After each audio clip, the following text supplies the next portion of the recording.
As the week draws into a close, markets are slowly entering a sleep mode for the holiday season. We note the low number of financial releases in the week between Christmas and New Year's Day.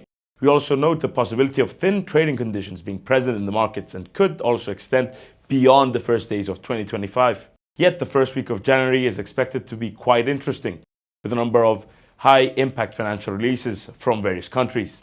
Making a start with next week, we note the release of the UK's final GDP rate for Q3, Canada's GDP rate for October, and the US consumer sentiment figure for December. On Tuesday, Christmas Eve, from Japan we get the BOJ's October meeting minutes, and from Australia the RBA's December meeting minutes, whilst later on we get from the US the November durable goods rate, the new home sales figure for the same month, and the Richmond Fed's composite index for December. On Thursday we get from Turkey their interest rate decision, Canada's December business barometer, and the weekly US initial jobless claims figure. On Friday we get from Japan the December Tokyo CPI rates, the preliminary industrial output for November, and the BOJ is set to release their summary of opinions for their December meeting. The first week of 2025 we make a start on Monday with Switzerland's December COF indicator. On Tuesday we get China, the December NBS manufacturing PMI figure, and on Thursday, January the 2nd, we note the release of China's Caixin manufacturing PMI figure for December, Germany's final manufacturing PMI figure for December as well, and Canada's manufacturing PMI figure for the same month. On Friday, we get the Czech Republic's revised GDP rate for Q3, the Eurozone's December construction, and from the US, the ISM manufacturing PMI figure for December.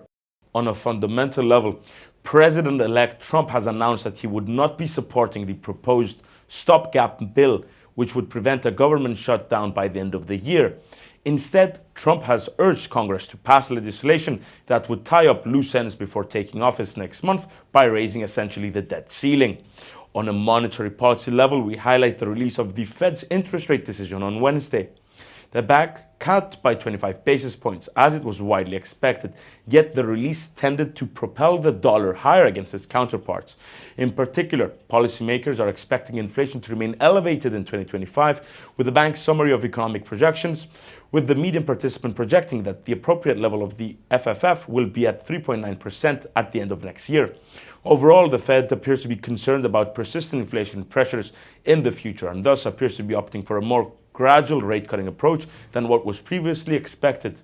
On a macroeconomic level, we get the US core PCE rate for November later on today, as the last inflation metric for the US before the year ends. In particular, the expectation by economists is for the rate to accelerate to 2.9% from 2.8%, which could be in line with the Fed's expectation that inflation may be stickier than expected. Such a scenario could act as a secondary shock to the markets, yet should the core PCE rates come in lower than expected, it could cast some doubt on the Fed's aforementioned narrative. In our view, we have repeatedly expressed our concerns about the Fed's desire to remain on hold, which now appears to have been validated. Inflation per the Fed may be stickier than expected, and adding to that, the incoming administration's economic policies could aggravate inflation with the new year. In turn, we are not surprised that the Fed has opted for the more cautious path to cutting interest rates. On a monetary level for the UK, we highlight the BOE's interest rate decision, which occurred yesterday. The bank kept interest rates steady at 4.75% with a 6-3 split decision. In the bank's accompanying statement, it appears, in our opinion, that the bank remains concerned with inflation potentially remaining sticky in the UK as, quote, some indicators of inflation expectations had risen, adding to the risk of inflation persistence, end quote. On a macroeconomic level, it was a busy week for pound traders with the release of the UK's employment, inflation print, and manufacturing PMI figures. Starting with the UK's employment data for October, we note that the releases tended to showcase a resilient UK labour market, which in turn may have provided the bank with some leeway to remain on hold. Yet the preliminary manufacturing PMI figure for December came in lower than expected, implying a contraction in the country's manufacturing sector, which may be a concern in 2025. However, most importantly, the core CPI rates for November came in lower than expected, with core CPI on a year-on-year level coming in at 3.5% versus the expected rate of 3.6%, although it should be said that it was still higher than last month's rate of 3.3%. The core CPI rate may have come in lower than expected, but is still higher than last month's, and thus we see the case being made by the BOE in regards to the concerns about sticky inflationary pressures.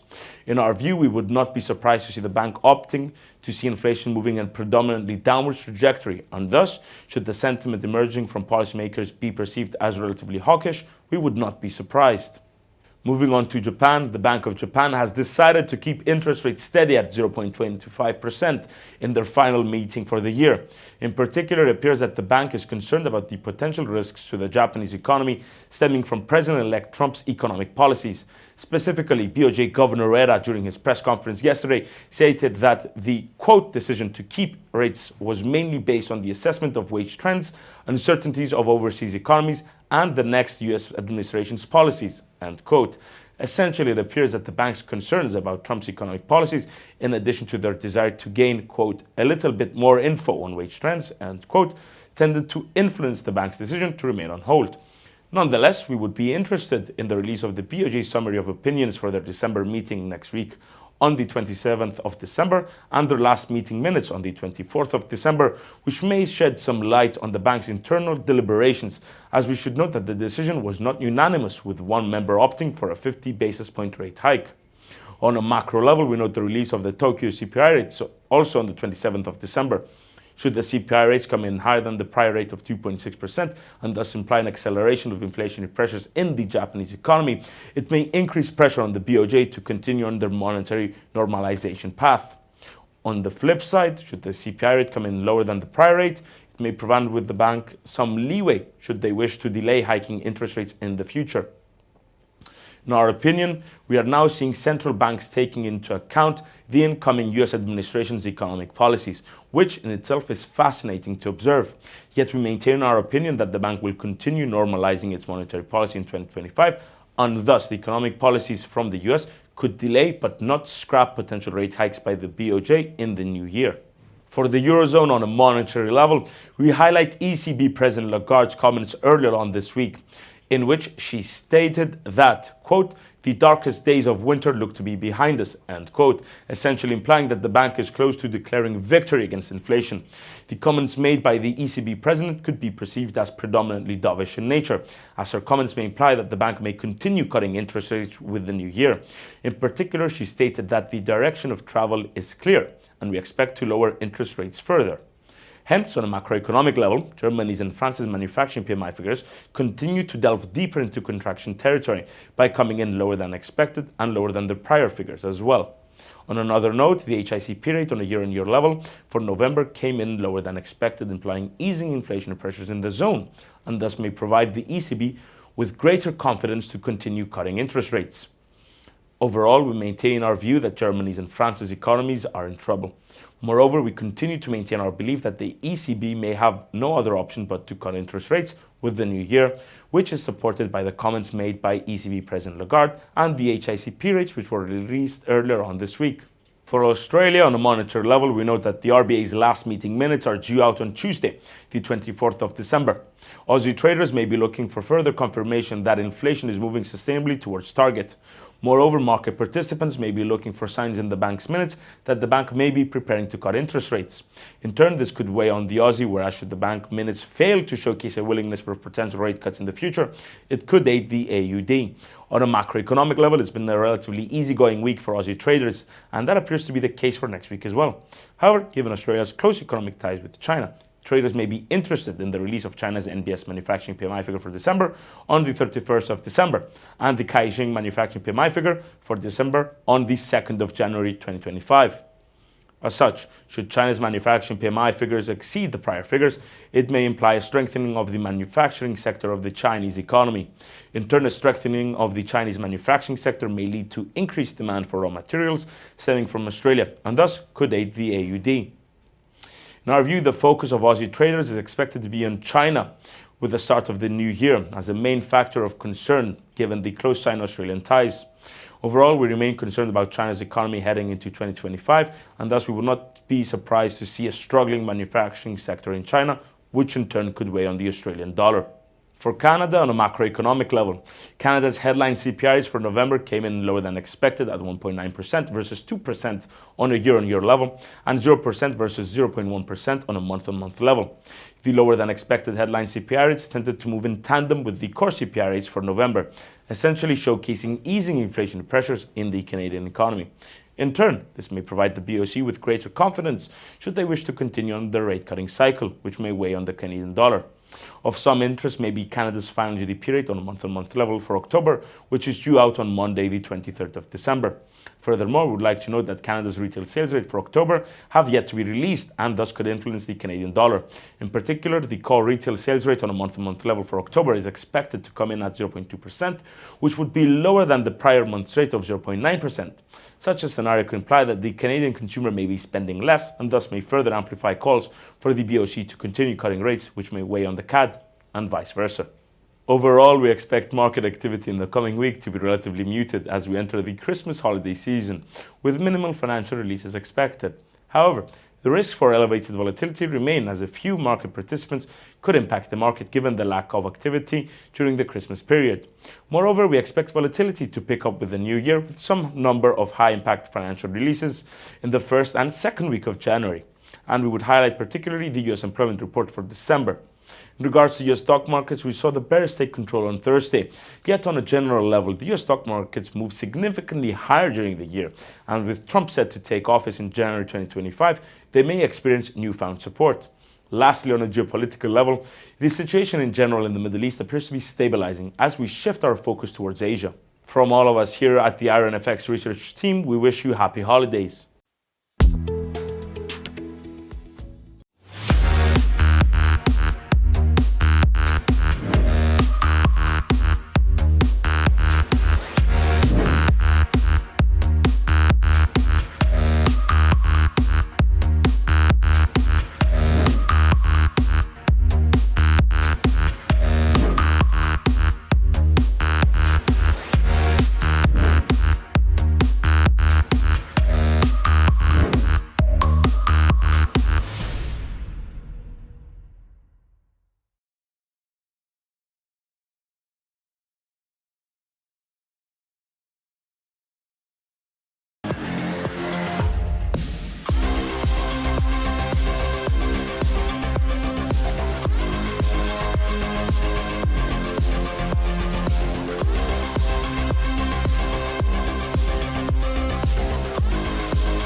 Okay, let's go ahead and get started.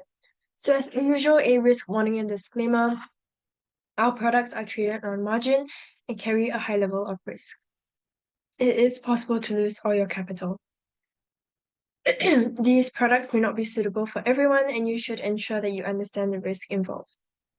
The information in this webinar should not be considered investment advice or an investment recommendation, but instead educational material only. This material is just the personal opinion of the author, and the client's investment objectives and risk tolerance have not been considered. IronFX is not responsible for any loss arising from any information contained herein, and redistribution of the material is strictly prohibited. I'm Melanie, and I'll be your speaker for today. I'm an investment analyst from Rocket, who are finalists for Best FX and Equity Research in the years 2019 to 2021. So here's our agenda for today. We are going to be talking about what exactly hedging is, the different types of hedging, what correlation is, and lastly, some risk management techniques. If we have time at the end, we might go through some charts. Yeah, but that's if we get through our slides. Okay, so let's go ahead and get started. So what exactly is hedging? So in Forex trading, hedging is a key risk management strategy that helps to offset potential losses by taking a counteracting position in the same or a correlated asset. So you can think of it like buying insurance for a trade. Um, you're basically protecting yourself from adverse market movements that could harm your primary position. So how does it work? When you enter a trade, you're essentially balancing the risk of your initial position by opening an opposing trade. So this counter position can reduce or even neutralize your losses if the market moves against your main trade. So the example I have here is, suppose you are holding a long position on the euro dollar because you expect euro to strengthen against the US dollar. However, there's an upcoming economic event, perhaps a Federal Reserve announcement, that could create volatility. So to hedge, you open a short position in euro dollar to balance out your initial position. So if the euro weakens and the euro dollar drops, the loss in your long position will be offset by the gain in your short position. So in essence, your potential loss is minimized because gains from one position offset losses in the other. So this kind of balance helps protect your capital and keeps your portfolio steady through unpredictable movements. So why hedge? So many of us are aware of the extreme volatility involved in forex markets. So prices can be affected by global events, political developments, and economic announcements. And sometimes this can lead to significant fluctuations within minutes. So firstly, we have risk mitigation. So at its core, hedging allows traders to limit their exposure to these unpredictable market swings. So by offsetting risk, you as a trader can reduce the impact of an adverse price move on their primary position. Secondly, we have capital preservation. So preserving your trading capital is critical, especially for long-term trading success. So by using these hedging strategies, you can protect against catastrophic losses that could erase weeks or even months of gains. So for example, if you're heavily exposed to the US dollar, in multiple trades, you might hedge by taking a position that benefits from the US dollar depreciation. Number three, profit consistency. So hedging can help to stabilize your returns over time. Rather than risking a high impact loss, you gain more consistent returns by smoothing out your profit and loss curve. Number four, market neutrality. Hedging also provides a way to maintain a more neutral position during uncertain times. So for instance, if you have a strong dollar bias, but sense a period of volatility, a hedge allows you to protect your portfolio while still capitalizing on profitable opportunities. So in summary, hedging isn't just about avoiding losses, it's about achieving um, more stable, more predictable trading outcomes. So yeah, you may sacrifice some profit potential, but the reduced risk exposure can be worthwhile.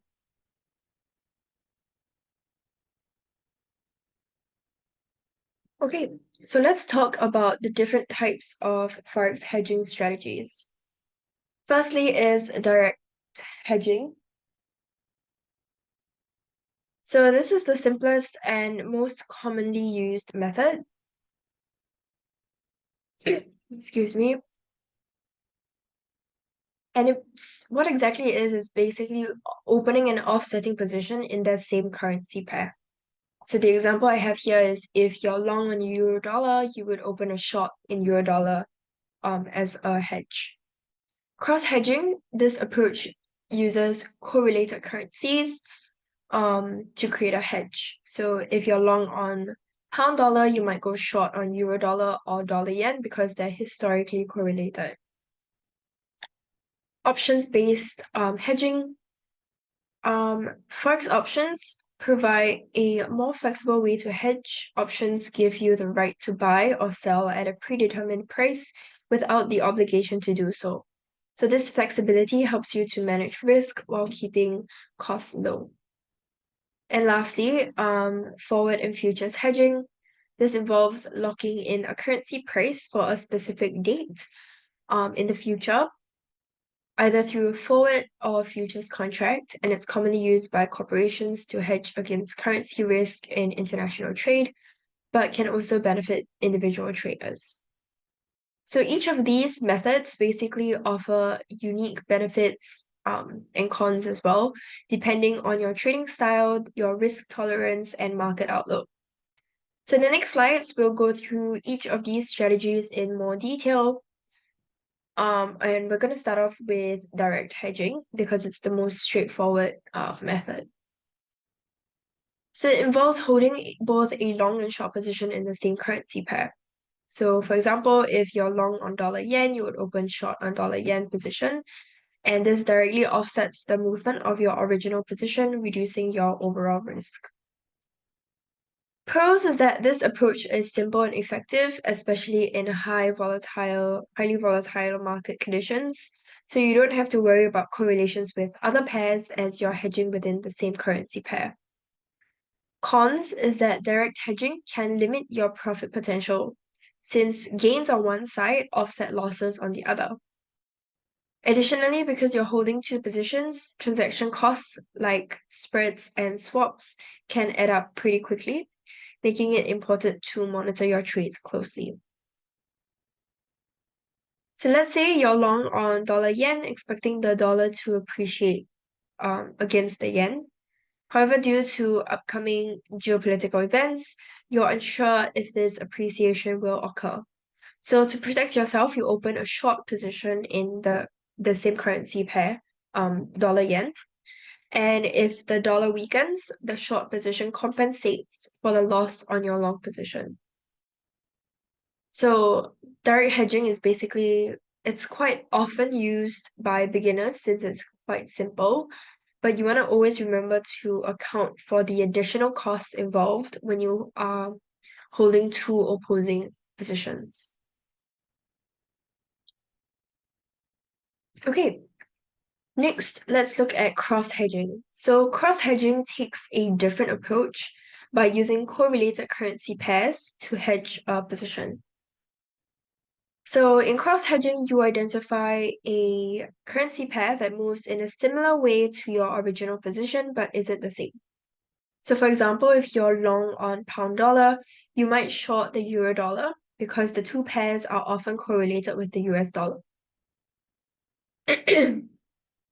So an example here is suppose you hold a long position on the dollar yen, betting on US dollar appreciation against the yen. To hedge, you open a short position on euro dollar, and since both pairs have USD as the base currency, a movement in the dollar will affect both positions. Advantages is that it's more cost effective because spreads on certain pairs may be narrower than a direct hedge. It also provides some flexibility since you're not fully canceling out your exposure to the main currency. Risk-wise, the primary risk here is correlation risk. While pairs may generally be correlated, they don't always move in perfect tandem. So in some cases, the pairs may diverge, leading to unanticipated losses on both positions. So overall, cross-hedging is ideal for experienced traders who have a pretty good understanding of currency correlations and want to hedge cost effectively. Okay, now let's talk a bit about correlation and what exactly it is. So what exactly is correlation? It basically refers to the statistical relationship between two financial instruments or assets, such as stocks, currencies, commodities, etc. So positive correlation means that the two assets are moving in the same direction, and a negative correlation means that they're moving in opposite directions.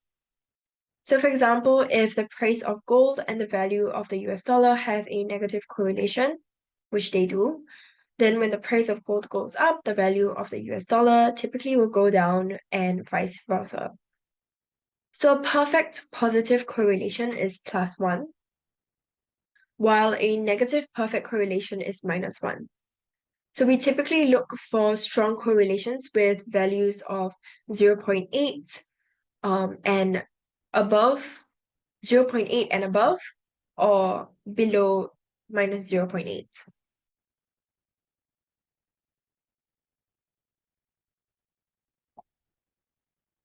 Okay, so we already talked about how correlation helps you to manage risk, and it's a form of hedging as well. So traders use correlation to identify potential trade opportunities and manage risk. For example, if a trader holds a long position in a stock, they may want to consider taking a short position in a negatively correlated asset to offset some of the risk of the long position. It's important to note that correlations can change over time, so traders must continually monitor their relationships. Additionally, correlation does not equal causation, meaning that just because two assets have a high correlation, it doesn't mean that one is causing the other to move. Okay, so we have a couple of examples of how you can find the most or least correlated forex currencies in real time. The example we have here is my FX book. So you can make use of this filter, correlation filter here, to find what you are looking for and adjust the time frame to whatever you prefer. So we typically want to look for correlations that are higher than 80 and lower than -80. So you simply input that into the filter and it will highlight all the currency pairs that match up with what you have requested. So that's a really easy way of finding correlations. We also have another table from CMC, and this shows you how the different currencies relate to one another as well.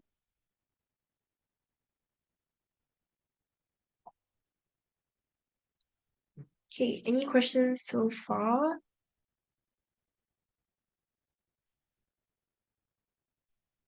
Okay. So let's now look at some examples. So some positively correlated currencies are the AUD and Kiwi dollar. We also have the euro and the pound, dollar index, CAD, and franc. So for this example, I'm using Aus franc and Aus CAD because it's giving us a 84.2% positive correlation, which is quite positively correlated. Okay, because remember we said we only consider it to be positively correlated if it's above 80 or below, yeah. Positively correlated if it's above 80, negatively if it's -80. Okay, so here this is a chart of the Aus franc price chart. This is on our daily time frame. And this is what our Australian Canadian dollar looks like. Okay, so if we compare the two, you can see our AusCAD on the daily time frame is quite similar in if we're just talking about the shape of price.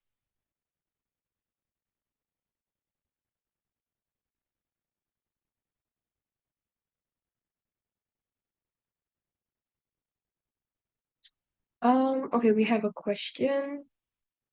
Can we not hedge with options? Yeah, you can. I think we did mention that as one of the types of hedging strategies as well, option-based hedging earlier, just in the earlier slides. But for now, I'm just talking a bit about correlation with regards to forex currencies. We'll get into options in a bit.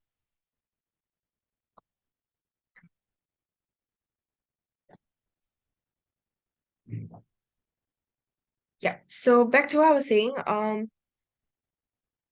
Yeah, this is a tool on TradingView that just allows you to compare the two different price charts on the same price scale so that you can see exactly how positively or negatively correlated they are.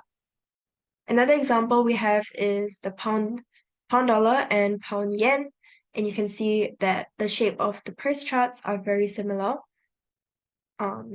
Yeah, so both are also very positively correlated. Another example here we have Kiwi yen and Oz yen. As I mentioned earlier, Oz and Kiwi are historically pretty closely related as well.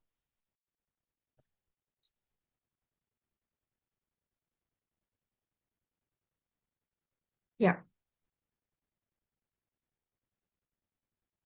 So again, this is on TradingView. Just by the from the price charts, candlestick charts, you can already see the similarities in the shape. But when you compare it on the same price scale, it's a lot easier to see that similarities. Okay, we also have the SPX and the euro dollar that are positively correlated as well. Now let's move on to negatively correlated currencies, which tend to be DXY and gold and DXY and Oz.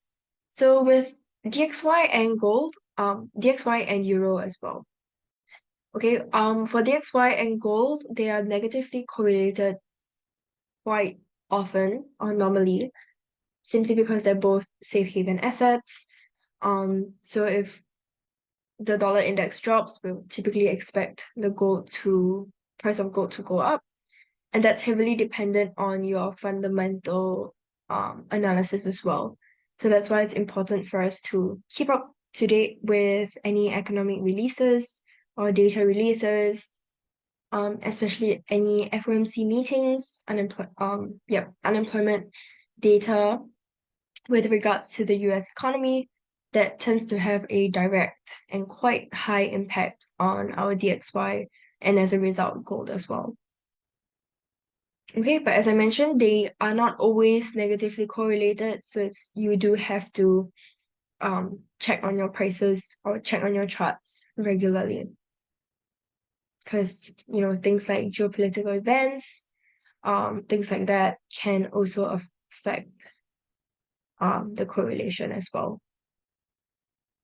Okay, so for this example, we're going to be looking at Euro Oz and Oz franc, which are, in this case, very negatively correlated and minus 90.9%.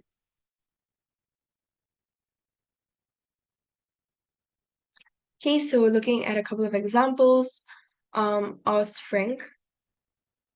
So you can see prices moving above the Ichimoku cloud. So that's a pretty bullish signal. Whereas on our Euro Oz, prices are moving below, giving us a pretty bearish signal. So if we compare it on the same price scale, you can see prices are pretty negatively correlated.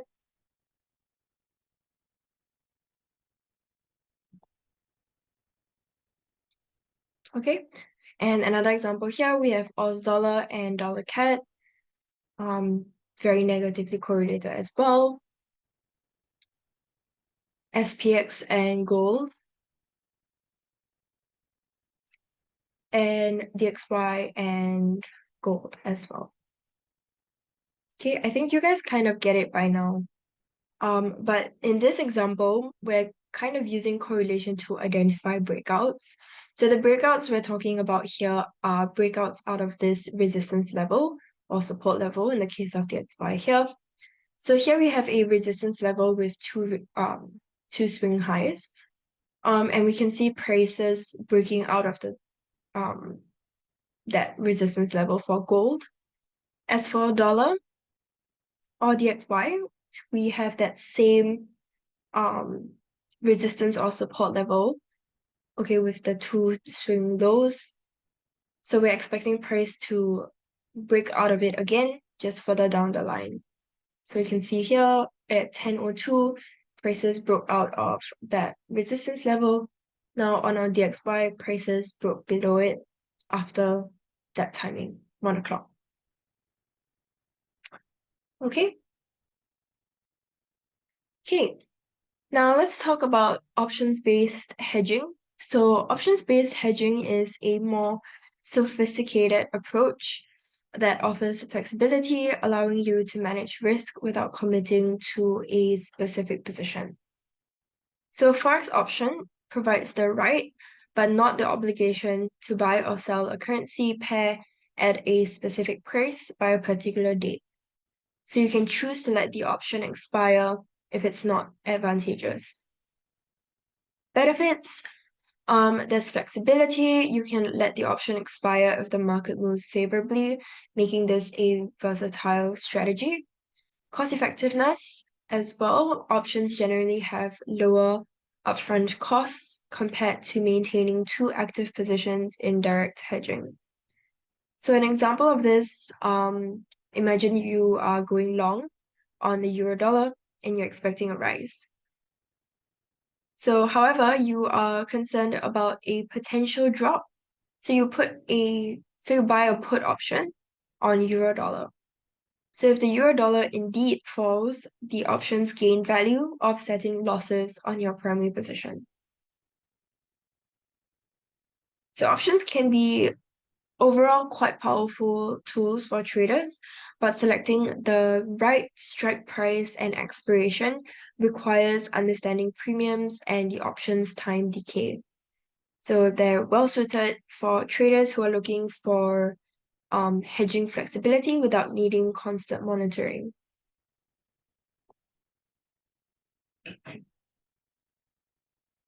Okay, so let's talk a bit about risk management strategies when it comes to hedging. So in order to figure out what exactly or how exactly we can manage risk and manage a trade, we need to understand what exactly a trade will consist of. Okay, firstly, of course, we have the entry, the stop loss orders, take profit orders. And then we also have your break even, partial profit, idea and validation, trading stop, and diversification. So I guess I'll just go through this side of things. Break even is pretty self-explanatory, I think. It's basically, and we'll go through it more in depth on how we do things. Partial profit, it's in the name, is quite explanatory as well. And we'll give you some examples. Idea and validation basically happens when you are going in for a trade and you are admitting that there's a certain position where price exceeds that and you're trying to get out of that trade basically. Yeah, that's your idea and validation point, and that's where you get out of the trade. Trading stop loss, this strategy basically involves adjusting the stop loss levels as the price moves in the trader's favor. So it basically allows for profits to be protected while giving the trade room to continue moving in the desired direction. Okay, and lastly, diversification, of course, spreading out investments across different assets, markets, and sectors helps to reduce your overall risk. Hedging also helps to do this as well. Okay, so firstly, where you place your stop loss and your take profit are really important.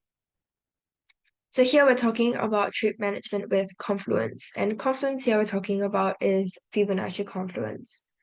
So starting off with our stop loss, you want to make sure that your stop loss is always placed beyond a key Fibonacci area. So key Fibonacci area basically is when two or more Fibonacci levels line up in that same area. That's a confluence area. Okay, these areas are important because more often than not, prices tends to be attracted to these areas, but it might not be able to break out of it. Okay, so firstly, stop loss should be placed beyond because if your stop loss is placed right before, excuse me, you will most likely get stopped out before the market reverses. And that's also one of the reasons why most people wonder why they got stopped out right before the market starts to reverse, and then they start complaining about stop hunting.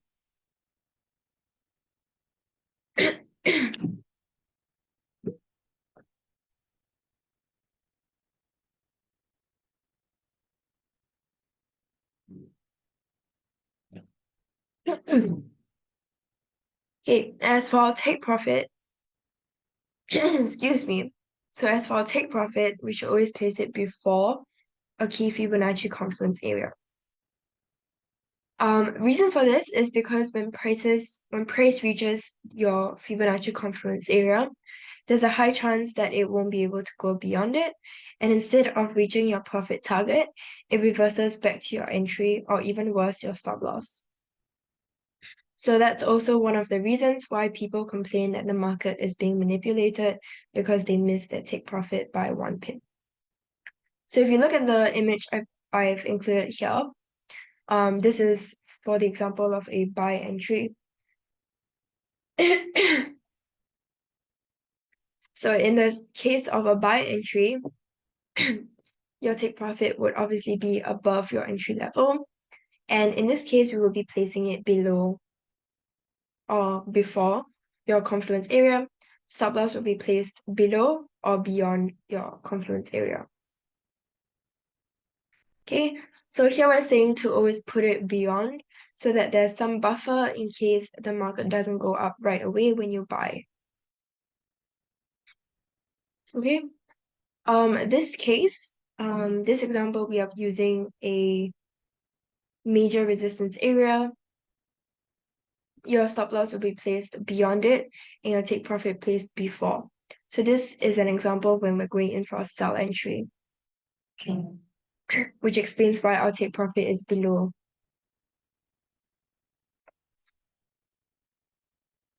Okay.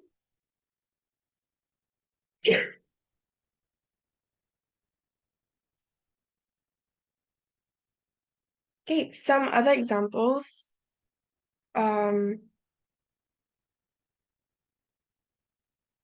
Of risk management techniques. Earlier, we mentioned the trading stop loss.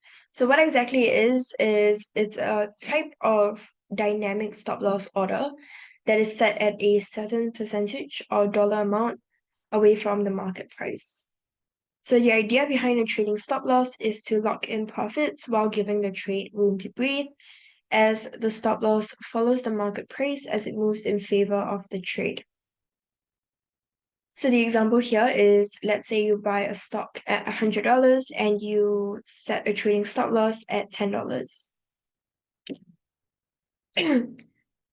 So as the stock price rises to 110, the stop loss will follow. Now at $100, 110 minus $10. So if the stock price drops to 110, your stop loss will trigger, selling your position and protecting your profits. So this allows traders to manage risk and lock in profits dynamically as the market moves. And this is different from a fixed stop loss, which we talked about before, which is set at a specific price and doesn't change as the market moves.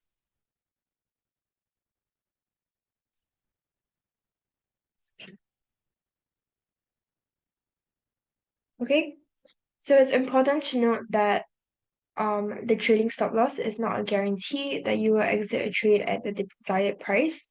Market conditions such as gaps or rapid price movements can trigger a stop loss order before it reaches the desired level, leading to an unexpected exit from the trade.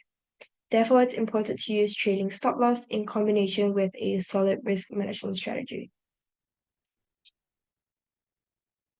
Okay, let's talk a bit about the different methods of using a trading stop loss. Excuse me. So here's a summary of all the different types of trading stop loss methods that we'll be going through today. Sorry. So first is the moving average indicator, which I think would probably be the most common, followed by our parabolic star, chandelier, ATR indicator,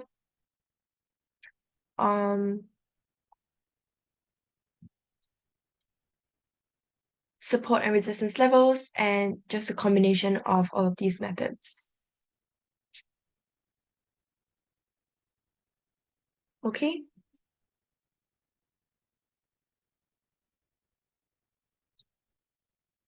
Okay, starting off with our moving averages. So you can see in this example, prices are moving in this ascending trend line. They're also moving above this blue line, which is our moving average. And we're going in for sell entry because we're expecting prices, or you can kind of see prices breaking out of that ascending trend line and also breaking below this support level. Okay, so it broke out, and our trading stop loss is triggered once price crosses over our moving average indicator. Okay, which basically suggests a change in trend. See, so it got us out before this happened. So next, we're looking at a trend line breakout. Here we have prices also moving in a descending trend line, and we're using the same price chart as before. The trend line trading stop loss is triggered when price crosses over or breaks out of that trend line. Parabolic saw is the same kind of concept. Once price moves over, crosses over that indicator, the trading stop loss is triggered and you get out the trade. Chandelier and ATR as well. Yeah, here's an example. So here we are using a combination of moving average and our support and resistance levels, as well as an ascending trend line. So with ascending trend line here, with prices breaking out, we're going in for a sell entry, and your take profit, we got out at our take profit. Okay, so breakouts are usually high volatility events, like when it breaks out of your trend line, trend channel, and those kind of are your trailing stop loss as well. Price can spike up and reverse almost as quickly. And a stop loss can help you to manage risk, protect your capital. Trailing stop loss can help you to protect your profit as well. So again, here we are using parabolic saw, moving average. We're just basically trying to make use of the different indicators to kind of confirm our analysis. So you'll go in with your support and resistance levels like we have done here, basically marking out all of the swing highs or swing lows that we can identify, and then go in with our indicators to show, I guess, to try and identify if there's any change in trend or if the trend is going to continue. Okay. Okay, so let's now dive into break evens. Are there any questions on trading stop loss before we move on to break even?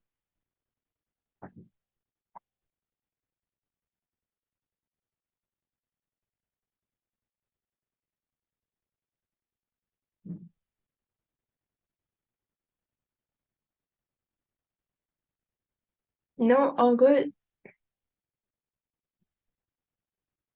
Okay, great. So next, the next risk management technique we're going to talk about is break even. Um,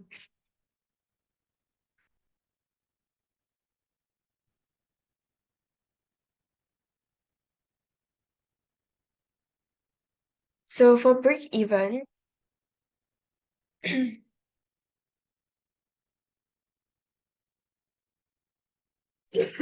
it's basically a level, excuse me, where you are in profit and you recognize that there is a risk of reversal back to your entry. So it's basically you saying if I'm right, price should go all the way to my target, but if I'm wrong, you should get out. Okay.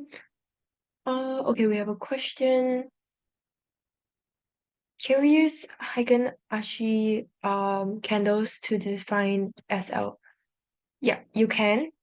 Um, and you can also use that for trading stop loss as well, based on your candle color.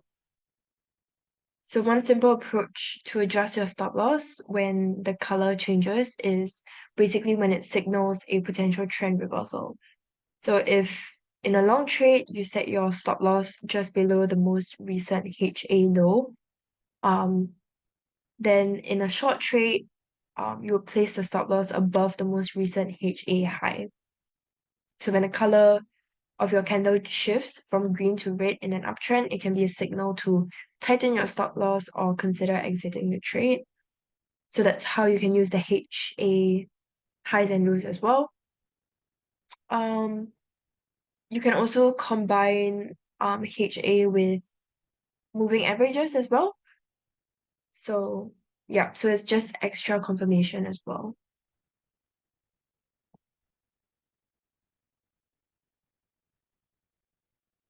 Okay.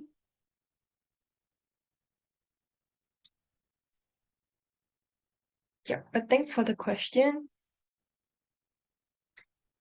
Um, yeah, so back to break even. So a break-even point is where the value of an asset or trade exactly covers all associated costs, meaning that there's neither profit or loss, right? So for forex traders, it's the price where, or the price level where gains from a position offset its costs, including any entry fees, spreads, or any other transaction costs. Okay, when we're talking about hedging, just moving away from this slide a little bit, it becomes a bit more complex because you often have opposing positions, like we talked about before, with direct hedging or even options-based hedging. Since you are for direct hedging, you are going for both long and short positions. The break even would occur when the total combined gains of both trades equals the transaction costs. So that would include your spreads, your swaps, etc. For options-based hedging, the break even is reached when the underlying currency pair moves enough to cover the option premium. So if you bought a put option, for example, the break even would be the strike price minus the premium paid.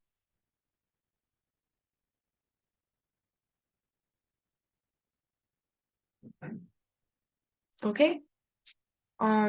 Yeah. So just to clarify, since we are talking about break even and we are also talking about hedging, break even is quite an important concept since it kind of determines the minimum performance that you need to cover your costs and also avoid a loss. Okay, now back to this slide. This is just a risk management strategy as well of or like a suggestion of where you can place your stop loss or your take profit. Um, oh, in this case, we are looking at a modified stop loss. So for your entry, you are placing it at this swing to the swing high resistance, right? Price broke out of it, so we're going in for a buy entry, hoping for price to push to our take profit, this green level here. Our original stop loss is way below here, below this swing low. But once price has broken above this break-even level, we would then move our stop loss all the way up here to our entry.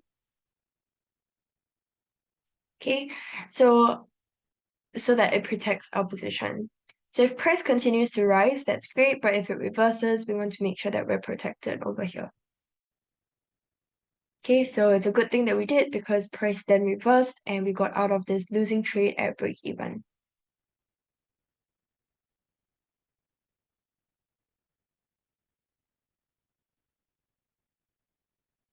Okay, next let's look at our last risk management strategy, which is idea and validation.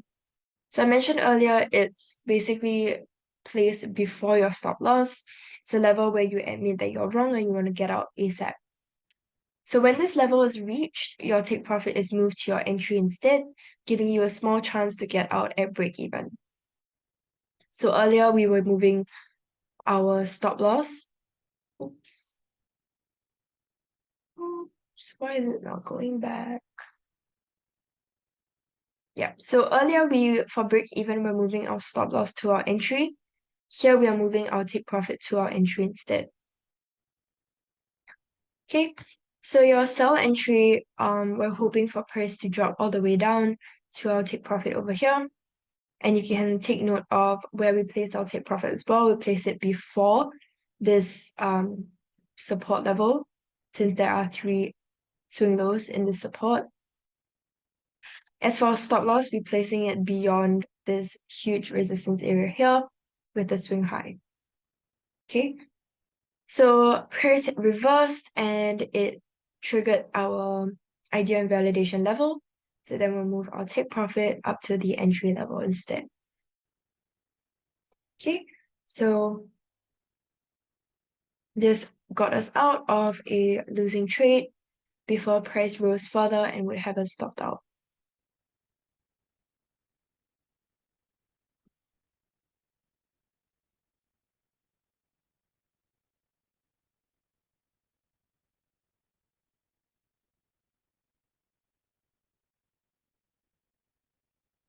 Okay.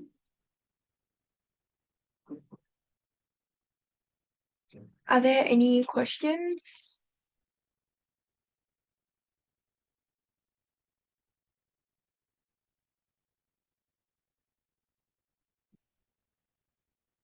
Okay, so I guess that's it for today. Just to kind of summarize, um, or like some final tips for effective hedging. Firstly, is to understand correlations if you are interested in that kind of hedging. Next is to watch the costs because hedging costs can eat into your profits as well. So you want to make sure that you keep an eye on your spreads, your premiums, and other fees, and also avoid over hedging. So if you hedge too many positions, it can complicate your portfolio and reduce your returns. Okay, thank you guys for sticking with me through the session. I will stay around. If you guys have any questions, just let me know in the chat. If not, yeah, I hope you guys found this session helpful. We covered quite a bit today, from basics of hedging to some risk management strategies. So yeah, um, yeah, have a great rest of your week, and I will see you guys again next week. Thanks, everyone. Bye.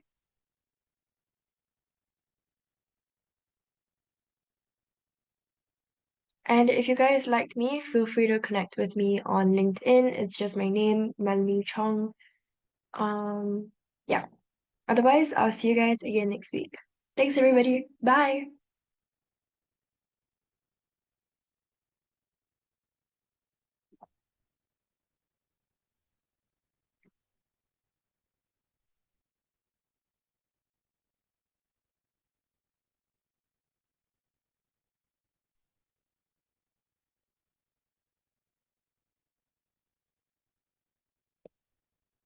Thanks, everyone. See you guys next week.